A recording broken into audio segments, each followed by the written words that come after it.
નમસ્કાર દર્શક મિત્રો, હોટલાઇન ન્યૂઝમાં આપનું સ્વાગત છે. છેલ્લા કેટલાક સમયથી રાષ્ટ્રીય સ્વયંસેવક સંઘના વડા મોહન ભાગવત એમના બિનસાંપ્રદાયિક નિવેદનોને કારણે વારંવાર ચર્ચામાં આવતા રહે છે. નેશનલ મીડિયા ઉપર પણ એમની ચર્ચા થતી રહે છે. એક્સ ઉપર એમણે કરેલી પોસ્ટો પર પણ ઘણી વખત વિચાર વિમર્શ થતો રહે છે. એકાએક જ એમના આ વાણીની અંદર આવેલા બદલાવની પાછળ કોના તરફ ઇશારો છે એ બધા સમજી શકે છે. હવે એમણે એક વધુ એવું નિવેદન કર્યું છે કે જે લોકોની અંદર ચર્ચા છે, રાજકીય વર્તુળોની અંદર ચર્ચા છે. ખાસ કરીને બિનસાંપ્રદાયિકતાનો પોકળ દાવો કરનારા જે રાજકીય પક્ષો છે એમને માટે તો આનંદ જ આનંદની વાત છે.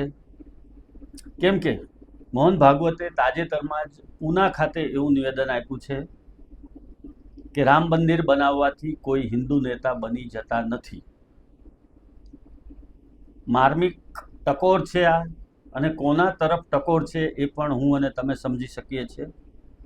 વાસ્તવમાં સંઘના વડામાં નિવેદનોમાં આવેલા આ પરિવર્તન પાછળનું કારણ શું છે? એક સમયે હાર્ડ લાઇનર ગણાતા મોહન ભાગવત અચાનક જ આવી વાણી બોલે, આવા પ્રકારના વિચારો વ્યક્ત કરે, ત્યારે પોલિટિકલ એનાલિસિસ કરતા લોકો હોય અથવા તો નેશનલ કે સ્ટેટ પોલિટિક્સમાં થોડો પણ ઇન્ટરેસ્ટ લેતા હોય, એની ચર્ચા વિચારણા કરતા હોય, વાત કરતા હોય, એમનું એ લેવલનું વાંચન હોય, એ લોકો આ માર્મિક શબ્દોને ખૂબ સારી રીતે પકડી શકે છે. એનો અર્થ અને સંદર્ભ બધું સારી રીતે સમજી શકે છે.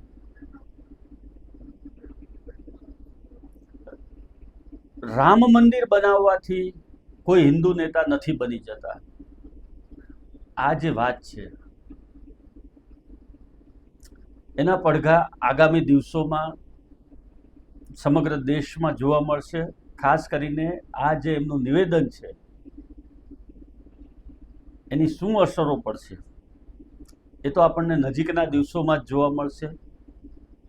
એમને રાજી રાખવા માટે સતત પ્રયત્નો થતા રહે છે, નિર્ણયો લેવાતા રહે છે, છતાં પણ એમની નારાજગી દૂર નથી થતી. એમની નારાજગી દૂર નથી થતી એના કારણોમાં જો આપણે ઉતરીએ તો એમાં પણ પાછું રાજકારણ આવે છે. એમના ગમતા વ્યક્તિને વડાપ્રધાન બનાવવામાં નહીં આવે ત્યાં સુધી એમના તરફથી આવું ફાયરિંગ થતું રહેશે. આવા પ્રકારના આડકતરી રીતે સીધું નામ લીધા વગર બિટવીન ધ લાઇન્સ નિવેદનો આવતા રહેશે, જે છેલ્લા આપણે 4 વર્ષથી જોઈએ છે. 2020ની એમની ટ્વીટ પણ વાયરલ થઈ હતી, હજુ પણ એ વાયરલ થઈ રહી છે. 21માં પણ એ આવા પ્રકારના નિવેદનો આપ્યા છે એમણે, 22-23માં પણ એ બોલ્યા છે, અને 24માં પણ બોલ્યા છે. 23માં તો ઇલેક્શન પહેલા એમણે એમના પસંદગીના એક ઉમેદવારનું નામ વડાપ્રધાન તરીકે પ્રમોટ પણ કરી દીધું હતું, અને એટલે સુધી એમણે કહ્યું હતું કે જો ભારતીય જનતા પાર્ટીને સ્પષ્ટ બહુમતી નથી મળતી તો વડાપ્રધાન કોણ બનશે એ હવે સંઘ નક્કી કરશે, અથવા તો અમે નક્કી કરીશું. એટલે સુધી એવો બોલ્યા હતા. અને આપણા કેન્દ્રના એક મંત્રીએ આ નિવેદન પછી સૂટ બૂટ અને સફારી બધું જ તૈયાર કરાવી લીધું હતું, પરંતુ એમના મનસૂબા સફળ થયા નથી. 100% ઉત્તર પ્રદેશની અંદર ફટકો પડ્યો છે ભારતીય જનતા પાર્ટીને. અન્ય રાજ્યોમાં પણ એમનો દેખાવો સરેરાશ કરતાં એવરેજ રહ્યો છે, એને કારણે આ પરિણામ આવ્યું છે. સંઘની નિષ્ક્રિયતાને કારણે પણ કેટલીક સીટો ભારતીય જનતા પાર્ટીએ ગુમાવવાનો વખત આવ્યો છે, એવું પણ રાજકીય વર્તુળોમાં ચર્ચાય છે. ત્યારે રામ મંદિરના મુદ્દે જે એમનું નિવેદન આવ્યું છે એ ઘણું બધું કહી જાય છે, અને એના પડઘા આગામી દિવસોમાં પડશે. હવે સવાલ એ પણ થાય છે કે મોહન ભાગવત આવા પ્રકારના નિવેદનો શા માટે કરે છે? રાષ્ટ્રીય સ્વયંસેવક સંઘ કે જેને કોંગ્રેસ એક વખત ભગવા બ્રિગેડ કહેતું હતું, કોંગ્રેસનું આ સત્તાવાર નિવેદન છે કોંગ્રેસના નેતાઓનું, ભગવા આતંકવાદીઓ સુધી કીધું છે. કોંગ્રેસને તો રાષ્ટ્રીય સ્વયંસેવક સંઘ અથવા વિશ્વ હિન્દુ પરિષદ કે આવા બજરંગ દળ કે આવા કોઈ પણ હિન્દુ સંગઠનો પસંદ નથી, એમને ક્યારેય આ વસ્તુ પસંદ નથી આવી. ત્યારે આ પ્રકારના નિવેદનો કર્યા પછી રાષ્ટ્રીય સ્વયંસેવક સંઘના વડા શું કરવા જઈ રહ્યા છે અથવા તો શું કરવા માંગે છે એ પ્રશ્ન ચોક્કસ રાજકીય ફલક ઉપર ચર્ચાનો વિષય બને.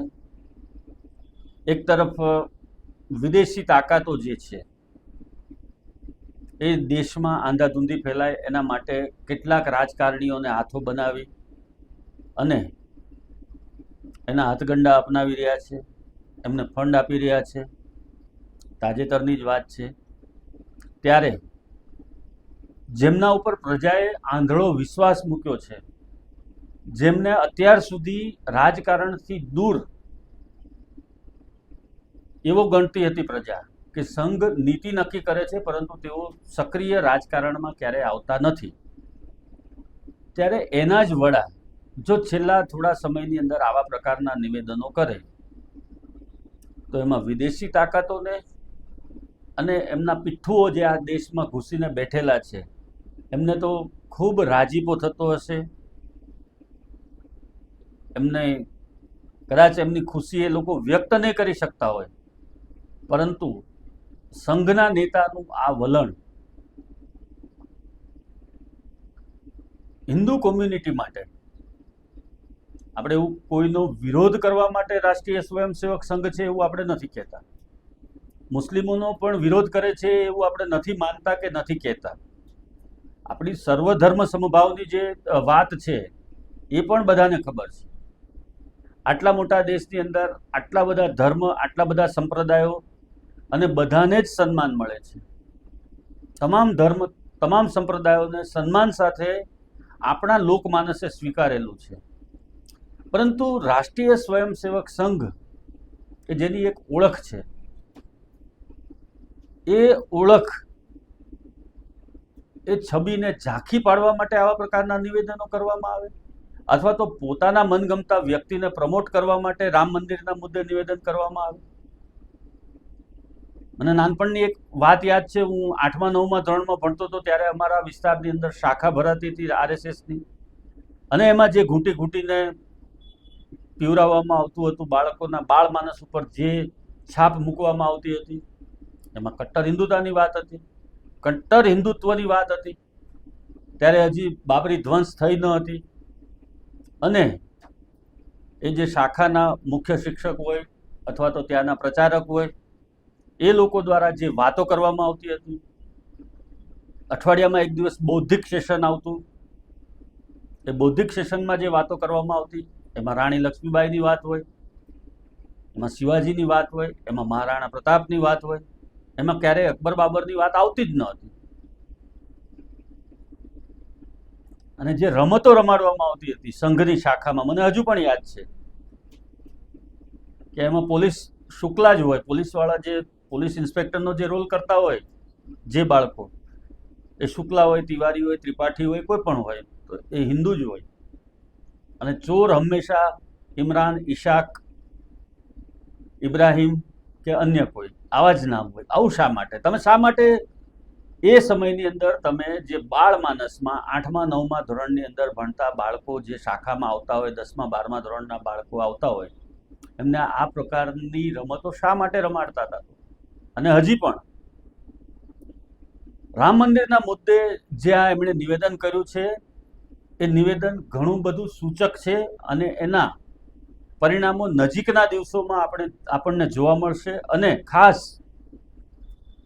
જે હિન્દુ વિરોધી પાર્ટીઓ છે, જે પોતાની જાતને સ્યુડો સેક્યુલર કહે છે, દંભી, જે દંભ કરે છે સેક્યુલર હોવાનો, એવા સ્યુડો સેક્યુલર, એ લોકોને તો રાજી થવાનો આ મોકો મળ્યો છે. અંતે એટલું જ કહી શકાય કે મોહન ભાગવતે બેટમાં સ્ટમ્પ માર્યું છે અને આ હિટ વિકેટ થયા છે. વિચારધારાથી વિપરીત નિવેદનો ક્યારેય કોઈ નેતાને શોભતા નથી અને એમના દંભનો આંચળો હંમેશા ખુલ્લો પડી જતો હોય છે.